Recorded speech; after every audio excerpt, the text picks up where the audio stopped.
Good morning, Kahal Kadosh, Shavua Tov Mevorach, Chodesh Tov B'Siman Tov for this upcoming Rosh Chodesh Nissan, Haba Aleinu L'Tova, Wednesday night, Thursday, today, Sunday, the 26th day of Adar, corresponding to the 19th of March 2023.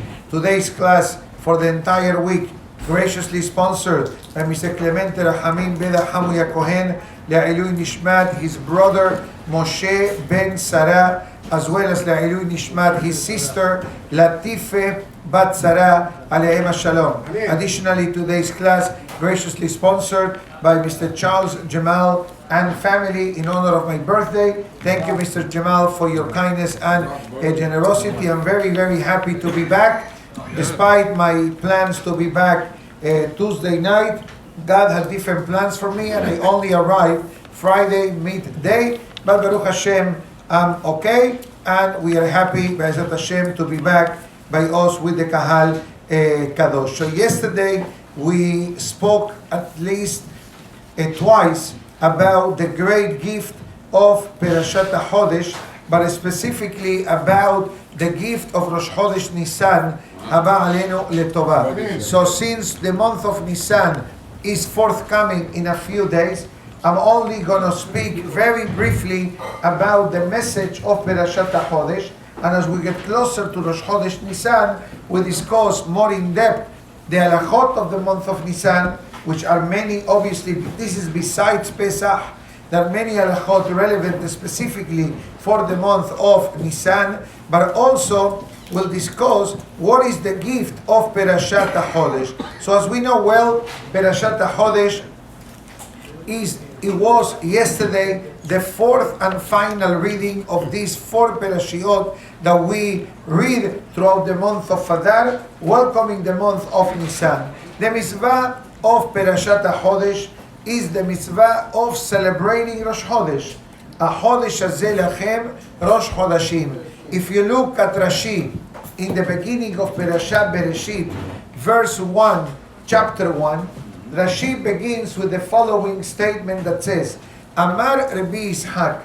Rabbi Ishaq said, Lo hayta Torah sericha le'atchil ella me'achodesh hazeh lachem Rosh Chodashim, that the official beginning of the Torah should have been the mitzvah of Rosh Chodesh. What does it mean, the mitzvah of Rosh Chodesh? The short answer is as follows. That God gives Moshe Rabbeinu a peculiar mitzvah to announce when Rosh Chodesh it is going to be.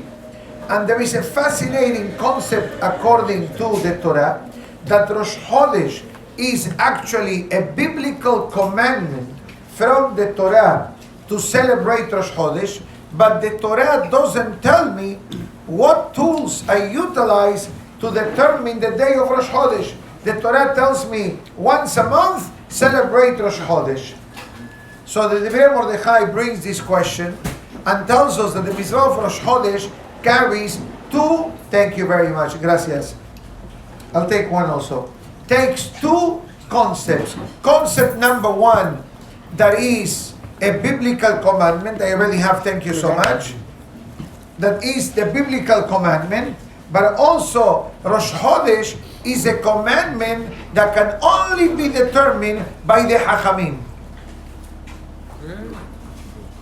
Because the Torah and the Halakha gives the guidelines to look at the moon, at the position of the moon, at the location of the moon, to the direction of the moon, and after all of the above is being established, only then Hachamim announce today is the day of Rosh Chodesh. And that's a hidush, because we see that even the Torah relies on the ruling of the Hachamim to make that particular determination. So then, if that's the case, so then why the Torah begins with Sefer Bereshit? If the whole purpose of the Torah is the mitzvot, why the Torah starts with Bereshit? Short answer, to teach the world that Hashem is the creator of the world. Hashem selected Am Israel. Hashem selected the Bnei Israel and Eretz Israel for everything that is related to Am Israel. as a nation and as the holiness of the land of Israel. But additionally, we mention in the name of the Hidushei Harim and the Imre Emet and others that actually the mitzvah of Rosh Chodesh every month of the year, it's an added opportunity given to us by HaKadosh Baruch Hu to reset our button of the neshama. And if this is applicable every single month of the Jewish calendar, we have the opportunity of turning the page and studying the month in a new chapter of our life. More and more so, it's relevant to the celebration of Rosh Chodesh Nissan. Why? Rosh Chodesh Nissan is called the first month of the Jewish calendar. Yesterday afternoon, a 6-year-old child comes to me after Mincha with a question. What was the question? Why we celebrate Rosh Hashanah in September and we celebrate the beginning of the month in the month of Nisan? Shouldn't be the beginning of the year, the beginning of the month? For example, in English, in the Gregorian calendar, when do you call it the year? In which month? January. So what month is January? The first. According to the Torah, what is the first month of the calendar? Nisan. Not Tishrei. Tishrei is the 7th month of the calendar. It's a pasuk in the Torah. So the pasuk writes in the Pesach, B'chodesh HaRishon. In Rosh Hashanah, B'chodesh HaShevi'i, on the 7th month. So we see the first month and the 7th month. What's the difference? So we need to understand what is the difference between Rosh Chodesh Nisan and Rosh Hashanah.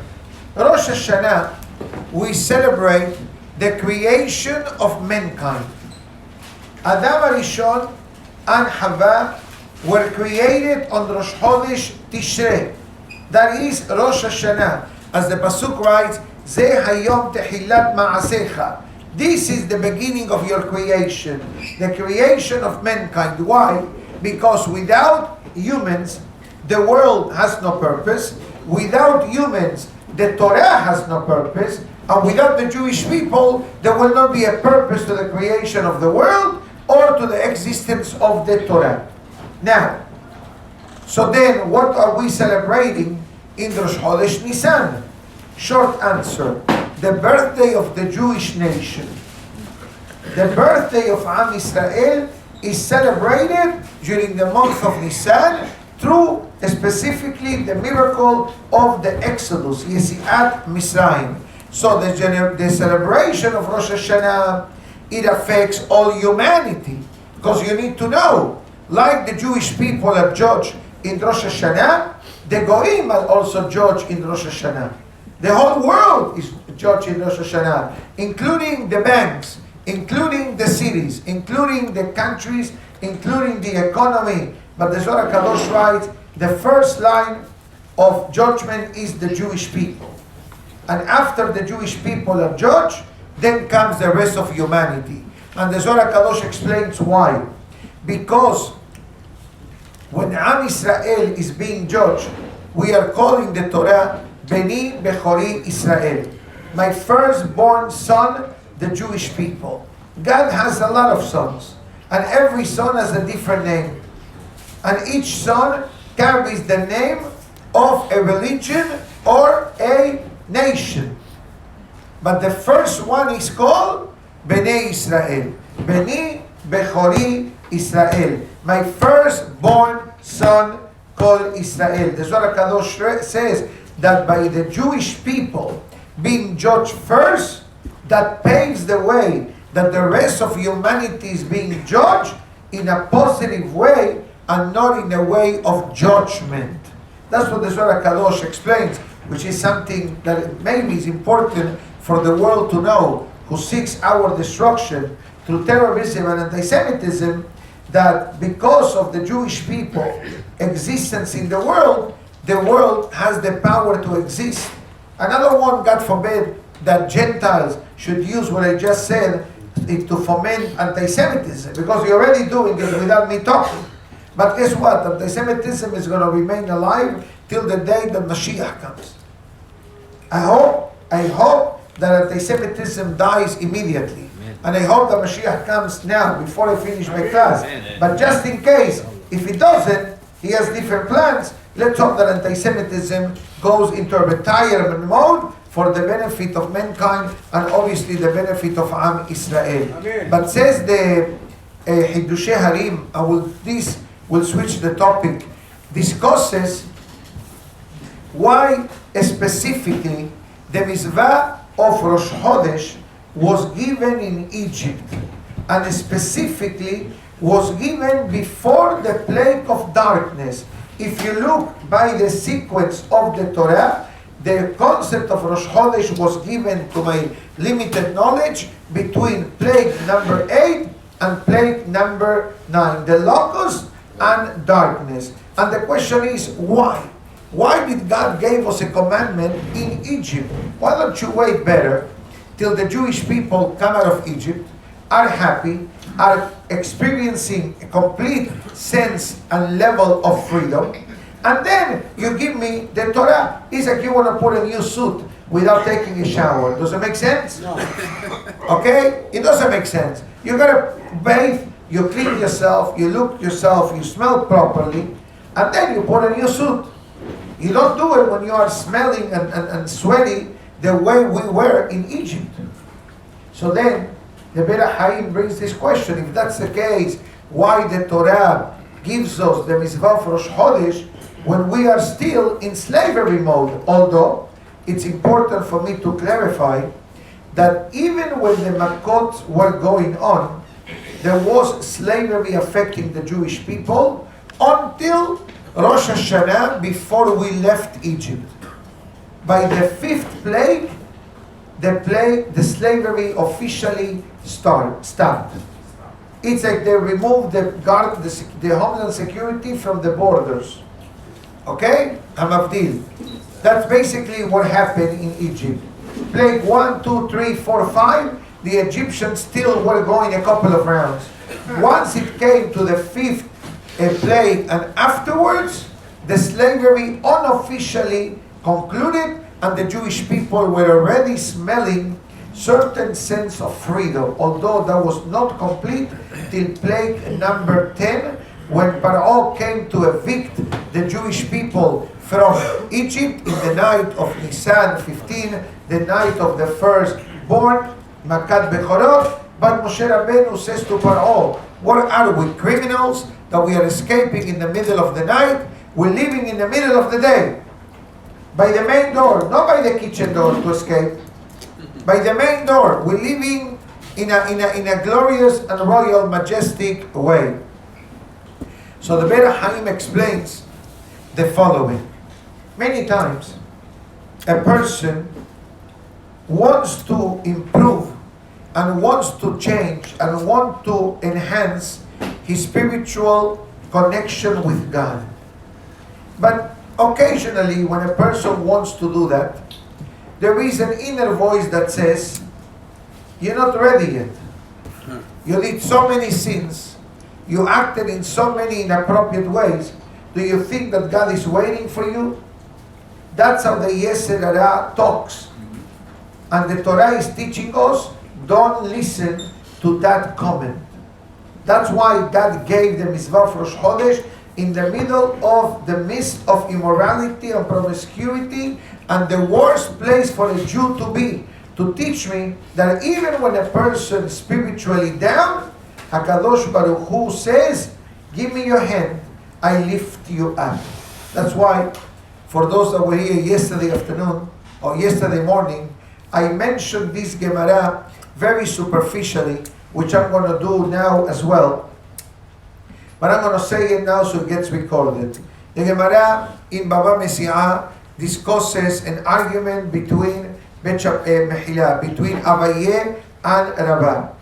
The topic of the Gemara discussion is Yeush, the concept of a person giving up hope. Does giving up hope automatically allows me to acquire something that you lost? Let's say you lost something, right? And then you got home and you say, forget about it. I don't know where I left my watch. Or I don't know where I left the $50 that I had earlier today. Does your thinking of saying, I forget about it, automatically gives me the permission to acquire and to own that lost item?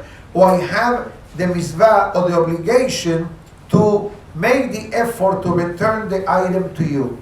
This debate is found in the beginning of chapter 2 of Gemara Bava Mesiah, Abaye and Rava. Bottom line, most of the cases of the Talmud that there is a dispute between Abaye and Rava, Abaye Mehila, Rava has the upper hand, with the exception of 6 cases that Abaye has the upper hand against Rava. One of these is called Yeush. Yeush shelo midat, la have Yeush. If a person gave up hope without knowing when and where he lost an item, that is not considered giving up hope. I know that I'm speaking too fast, but whoever learned that Gemara knows what I'm referring to. But let's call someone that explains as follows. Yeush shela mida'at. You know when a person gives up hope in life? Shelo mida'at, when he failed to recognize God. If a Jew reaches the level of giving up hope, it means that he must take vitamin E of Emunah, or vitamin B of Bitachon, or vitamin T of Torah. EBT.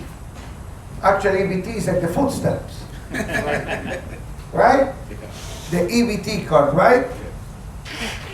I know. I know. Too much sometimes. Sometimes too much. I amaze myself how much I know. No, of secondary matters. Torah, you never know enough. But as I was saying, EBT, Emunah, Bitachon, Torah, is the Rashi Tevot. I saw it in New York. We accept EBT cards. You see it in the supermarkets here too, right? What is that, food stamp card like? Yeah. It's like the new system of food stamps.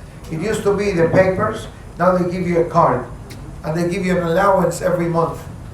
If God forbid the person is below a poverty level, qualifies to receive that. Sometimes people in the retirement age, they get also this type of benefit, but I know it's called EBT. I don't know exactly what is the meaning of the Rashi Tevot, but basically one of the Hasidic masters says, Yeush shelo mida'at. You know why a Jew gives up hope? Because he fails to recognize God. And that's what the Menachem explains, why the mitzvah of Rosh Chodesh, the mitzvah of resetting our life, was given in the midst of Egypt. That even if the person, God forbid, his life, it's called Egypt. Now, what does it mean, your life is called Egypt? Has nothing to do with being born in Egypt. You were born in Egypt, right? Many of our relatives, my father, Alav Shalom, was born in Egypt. But that's not what it means. In reality, every person has its own custom-made Misraim. What's the meaning of Misraim? David HaMelech says, stand shoye, live recording. David HaMelech says in the book of Tehillim, Mina Mesar Karati Yaha, Anani Bamerhab Yaha. What's the meaning of this pasuk? We're going to say it Thursday morning for Rosh Chodesh. We're going to say it during Pesach. Mina Mesar, from the narrowness, Karati Yaha, I'll call upon the Almighty. Anani, God answer me. Bamerhab Yaha. Merhab means rahab, amplitude. Metzar means narrowness. The narrowness of life means the problems, the difficulties, the challenges, the setbacks, medical situation. Sometimes could be health, sometimes could be mind, sometimes could be spirit, sometimes could be financial, sometimes could be emotional, sometimes could be health-wise, sometimes could be shalom bayit or lack of it, sometimes children or not having children, God forbid. So all these scenarios, each person probably can say, yeah, this situation affects me. So God says, Mina Metzar, even when you are going through these difficulties, call me. And that's why the mitzvah of Rosh Chodesh Nissan was given dafka in Egypt. That sometimes a person finds themselves in the mud of Egypt. And I don't mean in the mud, in the physical mud, but actually in the spiritual mud of Egypt. I got an interesting question the other day. It's a heavy-duty question. I'm not sure if you're willing to listen. Yeah. It's only Sunday morning, so I think I can do it. Yeah. I will suggest to put on your bulletproof vest and your seatbelts. Shield, Magin David. Yes, you put your Magen David. That means it's a seat katan.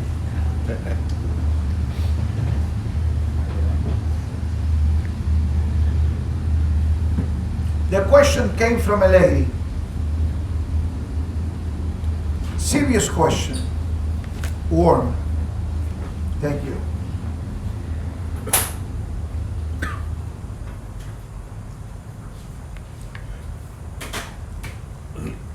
I'm trying to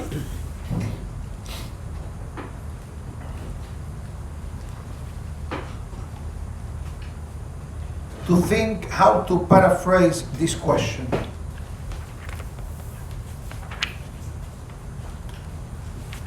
It's heavy. You ready? Ready. All right. A lady is asking for an advice for her husband. Thank you so much. Something happened there. Thank you. It's warm. That's what the doctor prescribed. Disorders. This is too much Yeserara for me. No, I have one already. Give it to me, I'll take it. He take it. He takes Shiraim. You know, Hasidim, they fight for the food of the rabbi. But that's only after the rabbi ate. As long as you touched it, I'll eat. That's it. Nice. A lady called asking for help. What was her question? She discovers that her husband is having some serious spiritual matters when he sleeps. He sleeps dry and he wakes up Saturated. with Zera Levatala. Zera. Out of the respect of the virtual female audience, I don't have to go any further. But we understand that that is a very serious sin. No need to speak about it today. We spoke about it for 2 months with the Shovavim period, and we discussed how personal holiness is non-negotiable. Not only family purity is non-negotiable, from a men's department, personal holiness is also a requirement. Now, she's asking what to do. So there are a few answers. Answer number one, if she's going to go to tell the husband, what are you doing, is going to create some type of mahloket. Guaranteed. Yeah. Because now she's giving him musar. I'm not blaming her for feeling upset. Because emotionally, to her, it means a lot of things that I don't want to say in a public forum for obvious modesty reasons. But her question is, I'm good enough to my husband physically, or he's thinking about someone else. That's a very serious problem. That's a very serious problem. So I didn't say this to her because this is going to hurt her for sure. But I gave her 3 tactics that she can share with the husband in my name. Number 1, and they're all number 1. They're all number 1. But I'm going to just say them the way they're coming out. One of them will be to make sure to say Shema at night before you go to sleep. Which this is one of the messages of today's Gemara, Sunday Perashat Vayikra. The Gemara in Berachot discusses the protection that comes to a person when the person says the Shema before the person goes to sleep. All levels of protection. Protection in the physical element of the topic that we are discussing today, and protection from the heavenly angels accusing department. That's what the Gemara writes. That's a no-brainer. Saying Kriyat Shema. Another suggestion given was that the husband to sleep with a sisit katan and with a kippah. That's what the halakha writes. That sleeping with a kippah and sisit protects the person of this sin and also enhances the irat shamayim of the person. And there were stories of tzaddikim who, if the kippah will fall at night during sleep, they will wake up. They felt that something was missing. Tzaddikim. There were tzaddikim, you don't have to do this, but since we're talking about it, I'll tell you, that when they used to go to the mikveh, they used to go to the mikveh walking down the steps with the kippah, and then when they arrive to the location where they're going to dip themselves, they will dip without the kippah, but when they come out of the water, the head will hit the kippah, and this way they will not walk one step without the kippah. Because walking 4 steps without the kippah, you need to know there is a problem. That people walk around without the kippah, that is based on traditions of 50, 60, 70 years ago. Today, anywhere in the world you go, you wear a kippah, it's a good thing. Don't be afraid. Don't be afraid. You wear a baseball hat, that's nice. I also received a gift of a new Kangol hat. You know the Australian Kangol hat? Yeah. That's a cool hat. I love it. I'm not going to wear it, but I have it at home. You take rank too. Of course, I'm going to wear it. For Purim. No, hopefully. When I travel. There you go. When I travel, I leave my hat in my luggage and I travel with the Kangol hat. It looks cool, actually. It makes you look British, you know, like a gentleman. Distinguished. Distinguished. My shirts are from London. So the Kangol hat from Australia, and actually this suit, no. Anyways, but the other suit is Australian wool. Anyways, so let's continue. So the halakha writes that part of Irat Shamayim that helps the person is to sleep with sisit katan and to sleep with a kippah. For some people, we are happy if they wear sisit katan during the day. But since this person, she tells me that the husband does wear sisit katan during the day and not during the night, this could be another layer of spiritual protection. Another technique that the halakha says is don't sleep on your stomach and don't sleep on your back. Sleep sideways. And even if a person for health reasons must sleep on the back, tilt a bit so it's not fully sleeping on your back. Another technique brought down is not putting your hands between your legs when you sleep. Sometimes people do that.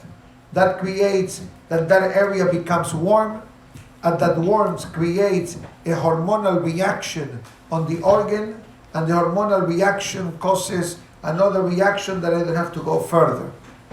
Another thing, and probably is the most difficult one of all of the above. All of the above are easy. Say Shema, sleep with a sisit, don't sleep on your stomach, sleep on your side. All these are things that everyone can do. Also, don't eat too heavy before you go to sleep. Even the halakha brings down, don't drink hot milk before you go to sleep. Don't eat eggs before you go to sleep.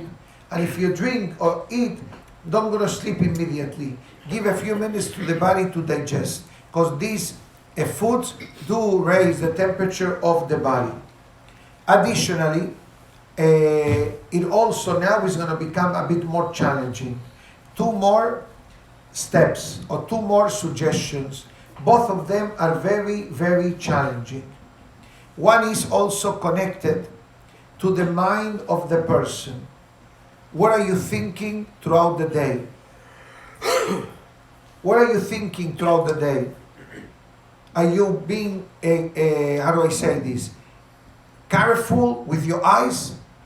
Or you see things that are technically forbidden? Or you see the opposite gender and you keep looking instead of tilting your head? These are concepts that affects the neshama of the person and affects the mind of the person. And Miami doesn't escape the nisayon. Somebody told me the other day, I'm moving out of Florida. I said, why? Because I can't stand the challenges of lack of modesty. I told him, so why do you live in the beach? Yeah, come Don't live on the beach, come over here. Go to the west side. Safra. You need to be a wise man. If you want to live on the beach proper, what do you expect to see? You're going to see things that people go to the beach, especially on Sundays and weekends. He tells me he never thought of that. I said, okay, so what do you want from me? Okay, you have to be a shtickle hakam also. But here is the most difficult one. How do you speak? We mentioned this in the past. How do you speak? What does it mean, how do you speak? It basically means the vocabulary that you use. And I don't mean that you speak in such a difficult English that you need a dictionary to understand what you're saying. I'm saying, what kind of language do you use? Is your language clean? Or you utter vulgarity or profanity or curses? And we mentioned this in the past, that the milah, the Zohar Kadosh explains, that the words that comes from the person's mouth, in Hebrew it's called milah. And that milah here affects the milah down there. If the milah here is kosher and good, the milah down there is kosher and good. But if, God forbid, the person's mouth is potrid, it means as a sewer, instead of a kosher clean mouth, when the person speaks, it's lying, it's cursing, it's yelling, it's utilizing vulgarity or profanities, the way the goyim outside of the synagogues speak like to one another, that affects directly what comes out of the berit milah. Milah, milah, milah, milah. Shemirat hapeh, shemirat haberit. Shemirat haberit, shemirat halashon. Shemirat halashon, shemirat haberit. Both of them are on the same side. Both of them are pointing forward, and both of them emit matters. Sometimes it's holy matters, like nice words, clean words, proper words, or sometimes it's the opposite. Same thing with zera. Sometimes the zera comes out while the mitzvah is being performed properly, in a kosher way, etc., to marriage. That's one concept. Or God forbid, it could come out on a dream, or it could come out even in a worse sin, in a matter of, God forbid, manual release of zera, which all of the above do present a very, very serious matter in the life of the person. And that's why the Musar of today discusses how careful the person needs to be with their eyes. Hamistakel ba'arayot, a person who looks at a forbidden woman. Forbidden woman means someone that you cannot marry. That includes relatives, that includes married ladies, that includes for sure goyot. All of the above, a person needs to remain faithful to his wife. And I will tell you one thing, written in the holy books of Shalom Bayit, that the wife senses when the husband does not act properly. There is like a sixth sense written in the holy books. The Gemara calls as Bina Yetera Nitena Laisha. An added sense was given to the wife. So sometimes the husband may say, I don't know, I'm such a nice guy, and my wife is screaming at me. Why? So you know one of the reasons it says why the wife screams at the husband for no reason? Because there was a reason. The reason happened outside of the home. The reason happened outside of the home. What was the reason? He looked at someone that he wasn't supposed to look at. And he kept looking. Why are you looking? No, I'm looking at the shoes. They look nice on her. Buy me a pair. Shoes. An example. That's what the Musar of today says. It says, Shemirat Ainayim, it affects the body, it affects the neshama, and it affects the mind of the person. That's why the Gemara writes that the thought of sin is worse than the actual sin itself. Because the negative thought, the forbidden thought, remains in the brain because there was no action involved. And God forbid, I'm not saying go do the sin, and this way you're going to have less temptation. But from a spiritual perspective, once the sin was done, it's a whole different ballgame than when the person is thinking constantly about a sinful situation. They both wrong, but the Gemara writes, the thoughts, they make a dent in your brain. The language of the Talmud is, Irhure avera kashim me'avera. The side effects of a thought of a sin is worse than the actual sin.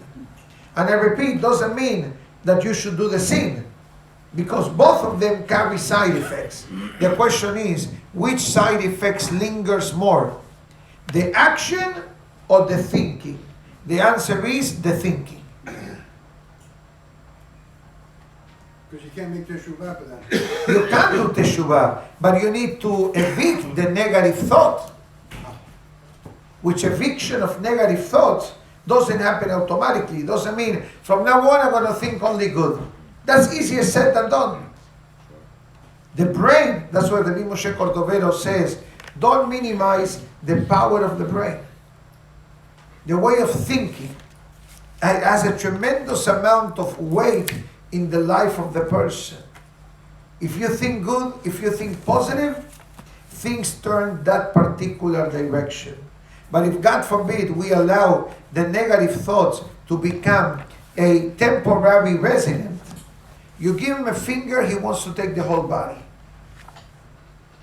From a legal alien becomes a refugee. From a refugee, he gets a green card. From a green card, he gets an American passport.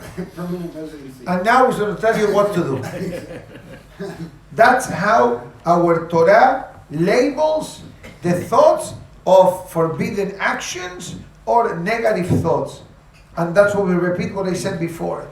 Yeush, if a Jew, God forbid, gives up hope on themselves, a person may come and say, I'm so bad, I did so many sins that there is no hope for me. There is no such a thing that a Jew can say, there is no hope for me. Sure, there are certain sins committed by the person that they are very critical and they do require a lot of teshuvah. But even the worst case, God says, God says to the Jewish people, open for me like the eye of the needle, and I will open for you the gates of a big hole. The beautiful part of today's class is that we are 3 days away from Rosh Chodesh. So we need to start making direct deposits into our account of Emunah, Bitachon, Torah. So Be'ezat Hashem, when Rosh Chodesh comes, we're going to be ready and able to receive the full dosage of being able to press a button in our neshama, clean the past, and begin a new chapter, especially with the beginning of Rosh Chodesh Nissan, which the Torah calls it Rosh Chodashim, the beginning of the month through the calendar of Am Israel. We say Tizkira Mizvot again for sponsoring today's class in honor of my birthday, and as well as Mr. Beda, Le'ilui Nishmat, his brother, and his sister. Baruch Adonai Le'olam. Amen ואמן. רבי חנניה בן הקשיא אומר, רצה הקדוש ברוך הוא לזכות